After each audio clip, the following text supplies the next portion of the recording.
Hello, everybody, and welcome back to the Yellow Squared podcast. It is episode 8, and I'm, of course, joined with my brother James. Good evening, James. How are you?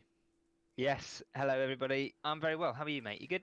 I'm not too bad. I'm not too bad. I'm looking forward to this podcast. It's been It's a win. it is a win, yeah.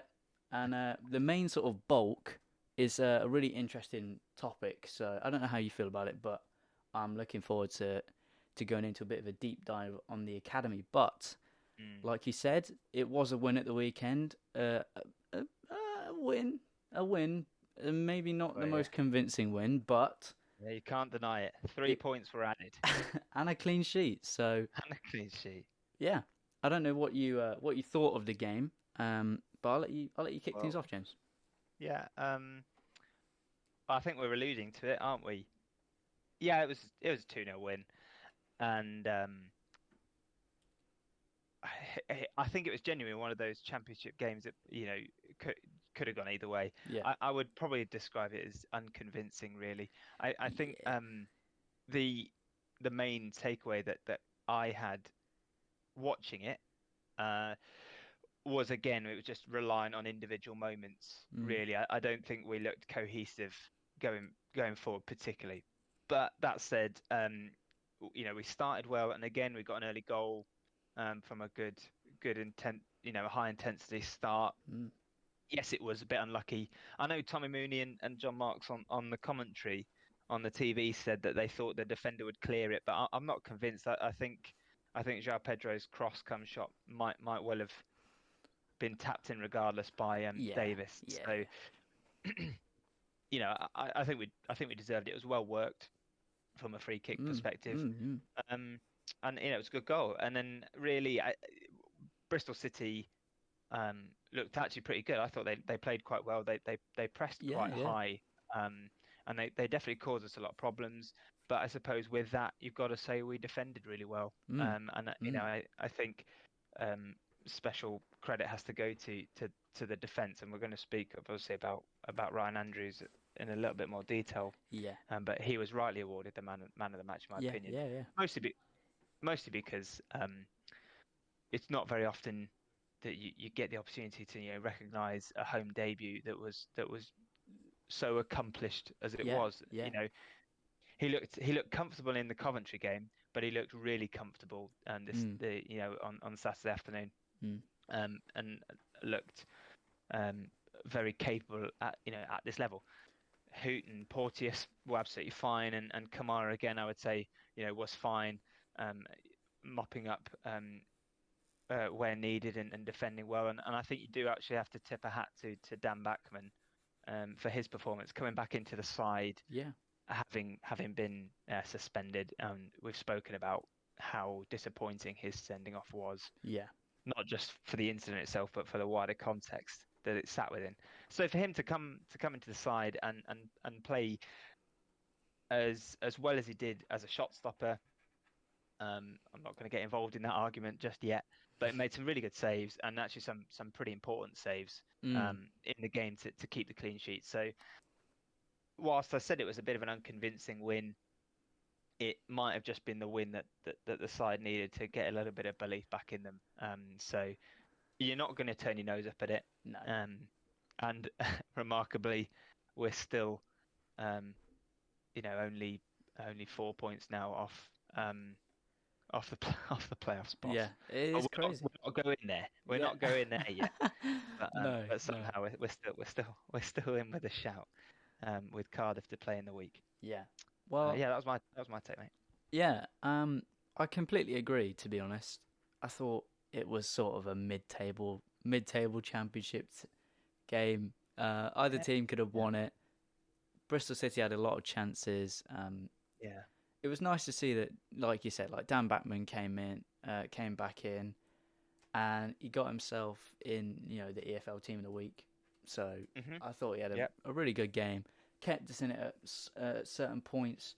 We rode our luck a bit like Birmingham at home, and it was a nice, really nice win and a Mm. nice clean sheet. Nice to see that, the Vic had something to cheer about, even though it Yeah. did seem quite a bit empty on the whole. Um, Yeah. which is a bit, a bit sad to see. But I don't blame the Watford fans No, not at all. for not turning up. It is No. just a bit like they've decided to vote with their feet Yep. in not going, and I can't really blame them.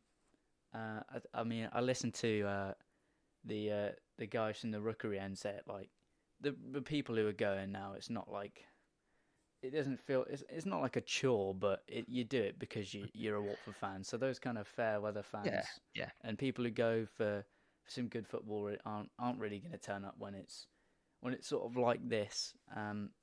So it was nice for a good sort of win again. Yeah, Ryan Andrews, without a shadow of a doubt, man of the match. I thought he was brilliant. So it's nice Yeah. to see somebody coming through from the academy, and he looked like an accomplished Championship right back. Yeah. Yeah. And it's crazy to think that was his like second appearance in the Championship. So it's Second really league nice. appearance. Yeah. Some Uh, some home soil. So I think he was much yeah. more And comfortable. what I really liked about him was, um, I felt like he grew in confidence as well. W- I feel like if you're coming into the side academy play, you're just going, and especially as a right back, Mm. I presume you in your mind you'd just be going, right, I'm just gonna do my defensive job well, Yeah, yeah, and he came in and he did that. But then as the game got on and the second half, we started to see him bring the ball out and show his pace and willingness to get forward yeah. That was nice to see. and put a few crosses in. Mm. Mm. So that was really positive. He looks like, and I'll be honest, for me, he looks like the most accomplished player from the academy that I've seen in a long time. Mm. Yeah, Uh, yeah. I would actually agree. make an appearance. He looks the most comfortable Yeah, footballing wise. I definitely feel like from this current crop of academy players, he seems to be the most sort of well-rounded. Mm, Obviously, there are players with bags of potential, people like Blake and Adeyemo, but they're not quite the complete package that you need for this kind of level. But it's nice to see somebody coming, stepping up from the academy, and they become yeah, that sort of yeah. well-rounded package that we need in this in this team to be competing at the top end.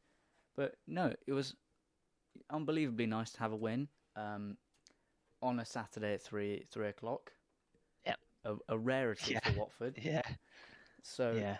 Very I rare. can't complain. But yeah, um, not title charge. Crikey, getting ahead of myself there. Bit of a Blimey. playoff charge, Yeah, a late playoff late charge playoff charge is on the cards. But yeah. on the card. Certainly is. So moving on to Cardiff midweek. Yeah, James, you are going to this game. I will be there. I will be Lucky there. as always. Yeah, Looking ahead to that, they are. I think they're going to be up for it. To be honest, Cardiff. They need points to yeah. They survive. have to be. Yeah. While there are terrible teams around them, QPR, sort of Blackpool, Wigan, they still need those kind of points to stay up. So I think they're going to dig in and possibly go for one, if not all 3 points. Mm. And I think maybe with this team sort of fluctuating on confidence could be a tricky evening for the Hornets unless we just fly out the traps and attack them because the quality will definitely come through, in my opinion. But I do think it could be a potential roadblock for Watford, especially in our deep-rooted hunt for the playoffs. Yeah. No, I agree. I always looking forward to going to a game, especially midweek. Mm. But I absolutely agree with you. This is the game. These are the games this season where Watford have demonstrated their inability to turn up. Yeah, Uh, it's not their game in hand. Cardiff, their game in hand is I think next week in a massive game against Rotherham. As just doing a bit of research, yeah, so it's not their game in hand, but they will be looking at it like it is a game in hand. It's an yeah, opportunity yeah, to put pressure on QPR and Huddersfield with some vital points. And I think of the teams down at the bottom of the table. I think they're one of the teams that hasn't really yet shown any signs of life apart from QPR. So those two teams are sort of dropping, um, which you could say is a good sign, but is also, you know, they all come to Watford thinking, right, if we can just sneak one Yeah. or come and get a point. Yeah. Yeah. So I'm expecting a pretty frustrating game Yeah. on Wednesday. Yeah. And to be honest, I hope we play with the same team. I hope we go with the same system, because I would I would much rather us try and force them back and be aggressive with them, because I don't think they'd be able to cope with our individual attacking play if it's intense, if the intensity is there. The only change I would suspect might happen is Kone would come in for Bacuna. Yeah. Um, Yeah. He did come off. Slightly performance driven, slightly injury driven. But I also thought Kone was excellent when he came on, Yeah, and I think I do as well. it's a game for him. I would say someone who's a bit more athletic in the midfield to Yeah. Yeah. pick up the ball and travel with it, which is, I think, what we need. But nonetheless, I'm still confident that this is a game that we'll come away with 3 points from. Um, Yeah. but kind of in the bigger picture, I'm still not convinced that it's gonna be a 3 points that amounts to much. Yeah. But No, yeah, no, I agree. I'm I agree. looking at a win. I would think we could win it. But I'll be there. I'll be there. So I'll let everyone know what I think when I see it in the flesh. Yeah. Sounds good. Sounds good. So we'll move on to the main sort of body of the Mm, podcast yeah. for the next half an hour or so.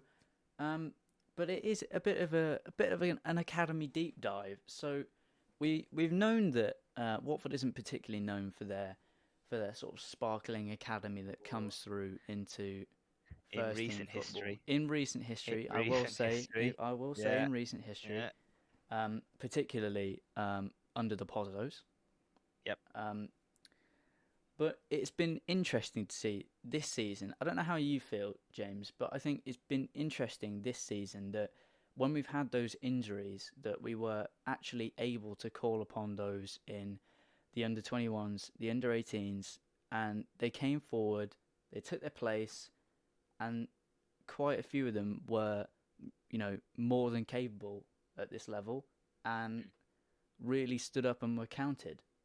Obviously, those names could be in Adeyemo, um, you know, Ryan Andrews, who's most recently broken into their team. But we saw Yeah. FA Cup where we had Greaves and Adepoku, Yeah. Yeah. and Miles Roberts just broke onto the bench as a goalkeeper in Dan Backman's absence, which would be great for him. And obviously James Morris, one of the more senior academy players, obviously had a sort of a Yeah. breakthrough season, on certain terms. But I think it's been great to see in a season that's really sort of petered out and never looked like really going anywhere for Watford, that we were able to call upon those academy players, and it really sort of show that there is a chance in the game for quite a few of these young lads. Mm, mm. And why not? What's the point in having the academy if we don't use them? So Yeah, exactly. otherwise, you Exactly. are just farming players for other teams. So I don't know. I don't know what your thoughts on the Oh, there's academies. there's so much there's quite a lot to unpack, really, I when we know. talk about the Yeah, yeah, academy. I suppose, uh, yeah, I'll kind of just jump on what you were saying about how nice it was this season mm, to see these guys come through, and kind of really for everybody, um, how sort of comfortable they were on the ball, looking good, able to play football, look disciplined, they look fit and athletic, yep, yeah, in the games they played, which is one, a great thing to see. mm, So yeah, that's been really nice, and I think in a season of I think objective disappointment across the board, mm, really, it's been one of the few bright lights to see these guys come through and play well. Most notably, Adeyemo for his goal against Blackpool, mm, which was just that was such a a lovely moment. Yeah. But also uh, Jack Greaves coming on, and I can't.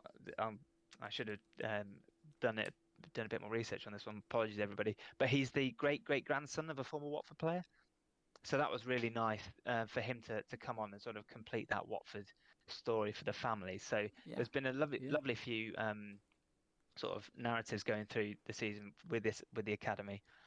I think the bigger problem or the bigger question is why are we not seeing more and more of these players come through the academy and nail down a starting position? Why are Yeah. we not Yeah. seeing Yeah. more of these Adiemos? Why is Adiemo not? I'm not saying him specifically, but why isn't a player like Adiemo coming in um, during an injury crisis and all of a sudden he is the replacement. There's no need to go and get a Sombalonga because we've got Adiemo and he comes and he finishes the season with 15 appearances and bags 3 or 4 goals or something like Yeah. that. Yeah. I think there's a couple of factors, and people will talk about the catchment area Mm. being, our training ground. Our training ground is next to Arsenal's, and it has been for years. Yeah. And obviously, Hertfordshire, North London is blurred. You've got so many massive teams in the area. So I think one of the big problems that Watford has had from an academy perspective is we kind of lose the quality players to the Yeah. bigger clubs at the junior age, under 16s and below, that they end up being snapped up. Yeah. And I think another factor, and this is by no means necessarily justification for the Pozzos and their model, but I think the academy was neglected because the Pozzos dedicated their time to get Watford to the Premier League, and I would suspect that the focus all of a sudden switched to getting players in and getting a playing squad of enough quality to get into the Premier League, then establishing the squad in the Premier League, and with that came money, wages, the wage bill going up, and the finances and funding all went to the first team and the development and paying off of debts and the stadium and the training facilities, blah blah blah blah Mm. blah, and the academy was neglected. Now, what I don't know, and maybe we'll never know, is whether or not there was a plan. Say for example, had we stayed up the first season, we got relegated back down to the Championship a couple of seasons ago. Whether or not had we become that established Premier League side after the FA Cup final season and consistent finishes in the Yeah. top, middle of the Premier League, top half of the Premier League, then all of a sudden the money starts to get siphoned off towards the academy and bulking that up and beefing that up, so it's something different. Now Yeah. that is speculation, but Mm. but I suspect that's why the academy drop off was so stark, because they just didn't focus on it and they went for short-term success, um, which Yeah. is which is a shame because, as I've mentioned on previous episodes, that was always one of the highlights of my young Watford following career career uh, young Watford following days, was being proud of the players that were coming through into the side and playing well and almost staying up in the championship with a team of effectively free agents and academy prospects. Mm. That was always such a nice feeling. Marvin Sordell was probably the last really prolific academy um, graduate. I would say that came Mm. into the side, scored a load of goals, and then we sold for a lot of money. Yeah. So um, that's yeah. I, I'm I'm I'm I'm kind of disappointed with how it's been handled, but I can see some kind of mitigating factors in the early years of the Pozzo model. Yeah. But now that does obviously now need to change when you can see that the club is cutting its cloth accordingly to have a sustainable first team. That means that we're going to have more and more seasons like this where we're going to have to rely on academy players coming through. Yeah. And that's the negative cycle that we're seeing now, is that you're not going to get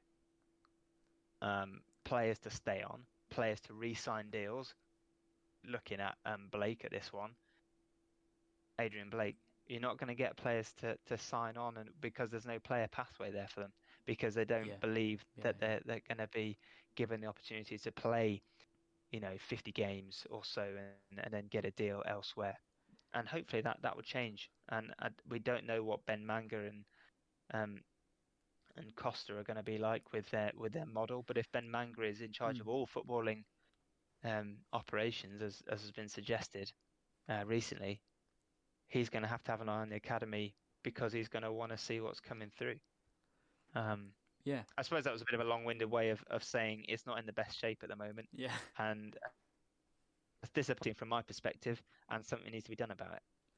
Yeah, well, I can actually completely agree. I think that for far too long now, there's been just sort of a reliance on bringing in players from around the world, young, Mm, old, to sort of plug holes in the Watford squad. yeah, I do think that as soon as the Pozzos came in, it was sort of that, right, well, we need to bring back some of that investment. So get them to the Premier League, bring in some money, develop the stadium, facilities at London Colney, sort out sort of the first team, and then build that sustainable model, yeah, and then develop the academy. However, we failed at the sustainable part by yeah, sacking a manager every 10 minutes. But then yeah, when you come down, and it's interesting having a look at certainly the sort of the transfer side of the finances, that we've never really been, other than Sarr and Andre Gray, we've never mm, really been a club to spend a lot of money in one transfer window. So I yeah, think yeah, yeah. maybe there isn't a particularly large amount of money in the club right now, given that they're now auctioning like Evidently, yeah, pre-match jerseys and sort of match issue shirts on the Watford website. So yeah, it's sort of ringing some alarm bells financially, but I think that means that there can be that reliance on youth players that will come mm, through, which does then lead me to question why we did then re-sign Assombalonga when somebody like Adeyemo has come through. As you said, this was a great chance for him to play 10, yeah, 15 games, score 4 or 5 goals, solidify himself in the first team, and then push on into next season to fill the striker gap that we yeah, now have at the club. yeah. And I suspect that the answer is that again it's the short-termist mindset. Yeah, Go for yeah, somebody who is free, but is proven. Um, and we've done that too many times. And I also suspect that as much as it was lovely to see Adeyemo score against Blackpool, he's not ready. Um, mm, he's not ready to play. yeah. Uh, I suppose that there is that kind of element to it. In terms of like with Adeyemo wouldn't be starting games, so we no, probably would no, no. need that kind of other striker in the squad. But I think definitely instead of bringing in players on short-term deals for like ridiculous amounts of money a week and for appearances, we could actually rely on some of the academy to come through who are on a much less Mm, money a week, much less money for appearances, and then it sort of builds that belief in the actual academy itself that there is that pathway into the first team and that yeah, that yeah. can be there is a point to staying at Watford. We're Mm, seeing it literally in front of our eyes as players like Adrian Blake and um, Harry Amas. They're looking yeah, to move on to bigger clubs. Now yeah, that's most likely due to facilities and obviously sort of the size of like Man United and Spurs and Newcastle now. yeah. But potentially they're seeing that there are more youth players coming through at these other clubs, particularly Man United. I do have to say, I feel like quite a few sort of But academy yeah, players are coming through and then going on to find a real good Absolutely deal right. somewhere else. Yeah, I'm totally. looking at Pereira, who came through the Man United academy and has now made his big move to Fulham and is pushing on in his career. Yeah. Whereas there really isn't that kind of pathway at Watford. It does seem like players sort of leave the academy and they're a bit of an unknown quantity in the football world. Obviously, Yeah. they've probably played a few games at the lower levels of English football, but just looking up on some players who've come through the academy previously, and Yeah. there Yeah. are quite a few that are now playing in that seventh or eighth tier, whereas they could have potentially gone on much further if they'd sort of had that sort of pathway into Watford to really show people what they can do, which is Yeah. probably in some ways uh, the most frustrating thing. It's just it does seem like the academy has been quite pointless. I know you mentioned Marvin Sordell, but I think there has been sort of one player since Marvin Sordell who came through in Sean Mm. Murray, who's made he made 85 appearances for the club, and haven't had his career not sort of fallen the way it did.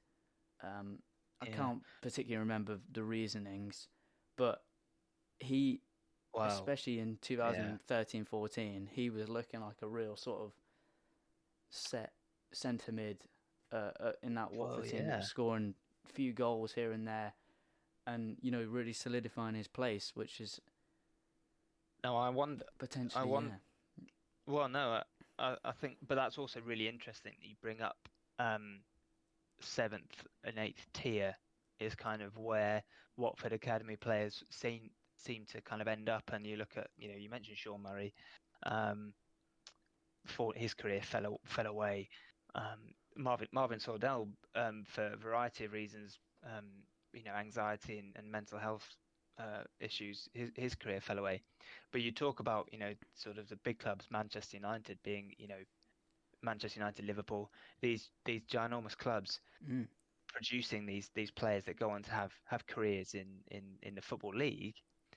mm, I would wonder, and this is one of the things I think that would have to be put in place is I wonder how much pastoral care and mentoring and development is done to the guys in the academy. yeah, Yeah, you hear all the stories about the class of '92 and how they were treated in the academies at Manchester United. They were made to they were made to clean the pros' boots. There were certain things they had to do. They had to earn their earn earn their right to basically a pro deal, not just by being good at football, but yeah, by being a professional at the yeah, same time. I've got no idea what goes on, in Watford, and it's a smaller pool of players that we're dealing with. But I think if, as a club, um, you want to create a farm of hungry professional young players, then something has to be done behind the scenes, in not just in terms of coach them how to play football, but coach them in how to deal with being a footballer and a professional at the same time. And I'm not coming at this from any point of knowledge, but it just seems interesting that doesn't seem to happen.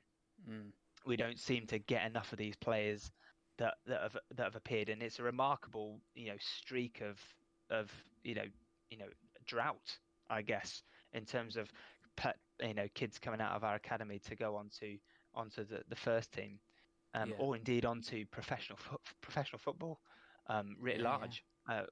We don't seem to be producing that, which is remarkable. So something clearly is not going on. Something clearly isn't right behind the scenes, whether that be their football coaching, their personal development, their pathways, the loan system, their opportunities for senior football. Something clearly isn't going right there, and it maybe that's something that the club needs to look at. And I think there's also an argument as to how does where does Watford's academy want to position itself? Does it want to be the best in developing players from the age of 6 or 7, or does it want to be, a last chance to coin a phrase from Netflix of mm, of of players in football? Because we said where Watford is in the country geographically. The best players are going to be snapped up by the big clubs in London. Yeah, yeah, And as we see with Harry Mass, maybe not even London, and just disappear off to gigantic clubs yeah, across the yeah, UK, and maybe even Europe. Do they go, okay, right, in that case, what we're going to do is we're going to look for 17, 18-year-olds who are being maybe released by the top clubs and go, right, okay, come to Watford and we'll put you through the under 18s through to the under 23s, and we've got X, Y, and Z pathway, and we're going to do our best to give you a career in professional football. yeah. Maybe that's an option that the club goes down, because Mm. I think generally from the men's side of Watford, I think unfortunately the club is stuck in the middle ground of desperately trying to get back to the Premier League and therefore the money of the Premier League, versus not yet necessarily being in a position where we can feasibly turn around and go, oh, well, we'll just play the kids for the second half of the season, because we're not going up, we're not going down, and we're pretty settled. Yeah, We're not there yet. I think more and more seasons in the Championship, then the opportunities all of a sudden are gonna come for these youngsters. So I mm. think we're in a state of flux at the moment. Um, Kind of looking at it a bit coldly, because Yeah, everybody would love yeah, to, yeah. everyone wants to turn around and have the "he's one of our own" chant. Um, Yeah. but I don't think we're there at the moment. Yeah, no, I do agree. I think that that kind of sort of poaching the players that are being released by bigger clubs can work for Watford, and with some sort of light on it, it does appear to have worked in the past for Watford. So we've seen Ngakia, who's come through and made sort of 60 odd Yeah, appearances for the club, who came from West Ham, and we've also yeah, seen this season James Morris, yeah. who came through the Southampton academy, Hmm. left sort of under 18s and came to the Watford academy and has made 10, 15 appearances for the club and looked fairly solid. So definitely that can be the type of academy that Watford runs, but in order to attract players, there has to be that pathway, and I don't feel like there is that in place um, at the club at the moment, because Yeah, I do yeah, feel like the owners in particular are really desperate to get to the Premier League on the short, on the short term, in order yeah. to get back those sort of loans and personal loans that they've put into the club themselves. And I think that's actually being quite damaging to the Mm, infrastructure further down the club, especially. yeah.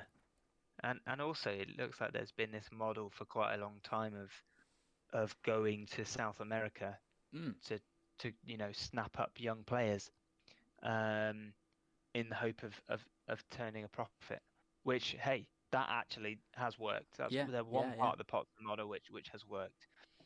When you look at how much money we have made from signing these players, but there's loads of these examples in the academy at the moment, at the 18s and 23s level of sort of South American uh, kids who that we hear good things about them, but we never see them. Blah blah blah.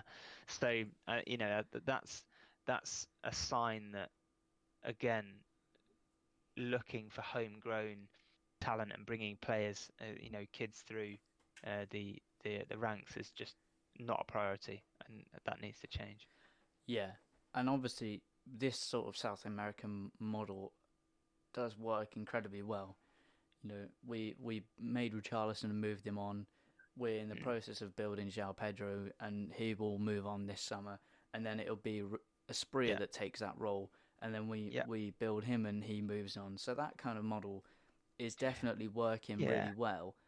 But there And, has and to be some form of like, but from yeah, the and I homegrown academy to come through and potentially take places in other areas of the team, or maybe even fill that role rather than looking so far away, which I imagine would cost a lot of money to send scouting operations to thousands of miles around the world, when there are quite often players on the doorstep, especially in the area that Watford is, next to Arsenal's training ground.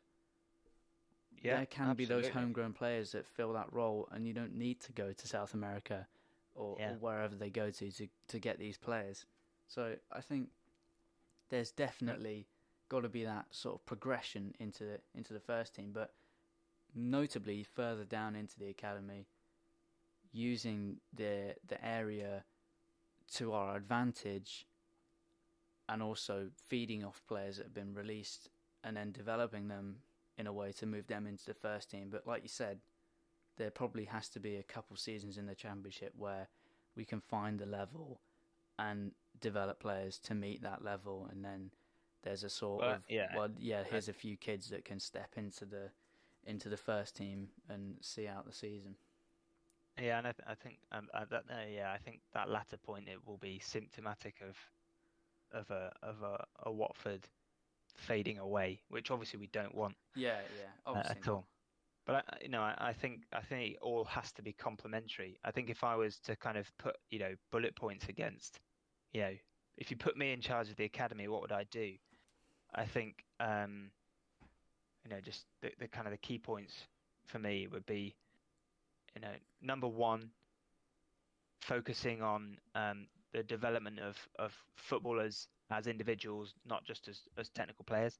Mm, Number two, um, complementing the Aspria, complementing what I would call the um,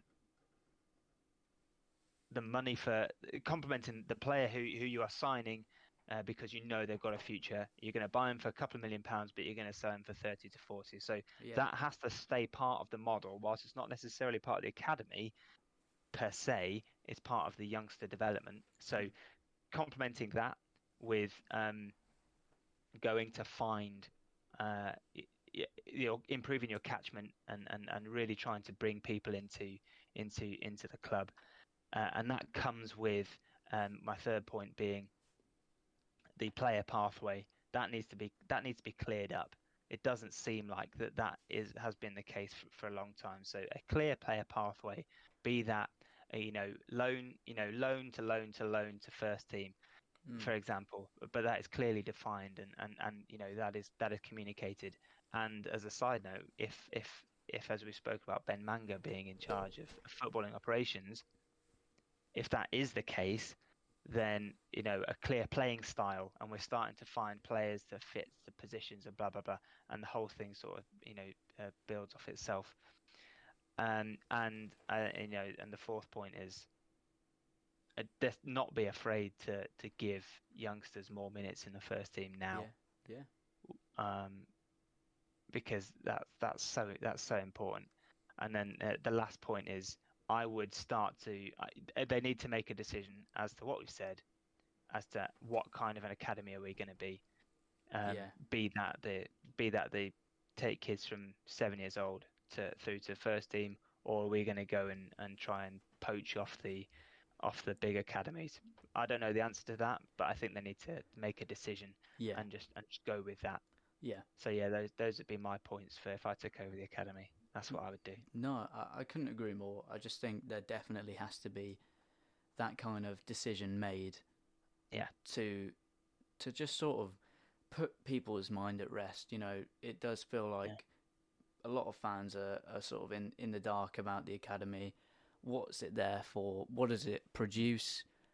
And why is it being funded if the club is struggling financially, and obviously nothing is coming out of it for the first team?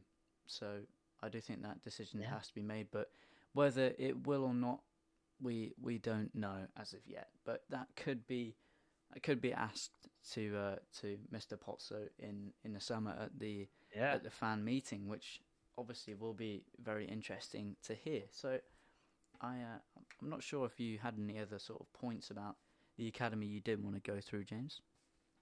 No, no, nothing more from me. I think we've covered it all there. Yep. So I thought we could sort of go on to a couple bits of news that have come through in the last week. So I did see that Adeyemo has actually, speaking about the academy, Adeyemo has earned himself a 3-year contract with the club with Yeah, an that's great news. additional 12 months optional, which is fantastic. That's, playing exactly into what we've been talking about with the Yeah, pathway, and, yeah, very well done to him. Obviously, accompanying that, we've then seen that talks have broken down with Adrian Blake, so his future at the club is most likely going to come to an end in June, with teams like Tottenham, Newcastle, and also he's got some options abroad available to him as well, which is a bit of a shame, but obviously you can't stand in the way of somebody that obviously wants to move on. The Watford women continue their fantastic run Oh of yes, form. 7 wins on the bounce with a 2-0 victory over the London Bees this weekend in the yeah, National League South. So they are really turning it on towards the end of the season, and also have a cup final coming up at the yeah, Pirelli Stadium. So I heard that there was some t-shirts and scarves and stuff on sale at the club shop for the final, which is really nice to see. So hopefully some people can get down to support the Golden Girls. But obviously it's been a fantastic year for them. So hopefully they can finish it off with a nice trophy and a promotion as well. That would be fantastic, wouldn't it? yeah. Would be great, and they've got everything crossed so they go and lift the trophy as they deserve. And actually, hopefully, they can go and do the double because they've been superb this season. Absolutely, they've been fantastic. And on a sort of more of a damp note, the fan that had the sort of first notable Pozzo out banner has actually received a ban from the stadium. So that's sort of broken in the past sort of Mm, couple of hours, which is quite an interesting topic. We won't really go into it too much because this isn't really the podcast for it, but I did think it was worth mentioning that he actually had been banned. I don't know how long the ban is yeah, for, but he did go to buy tickets for Bristol City, and he was not able to. So that's quite an interesting topic, and a story that could be emerging.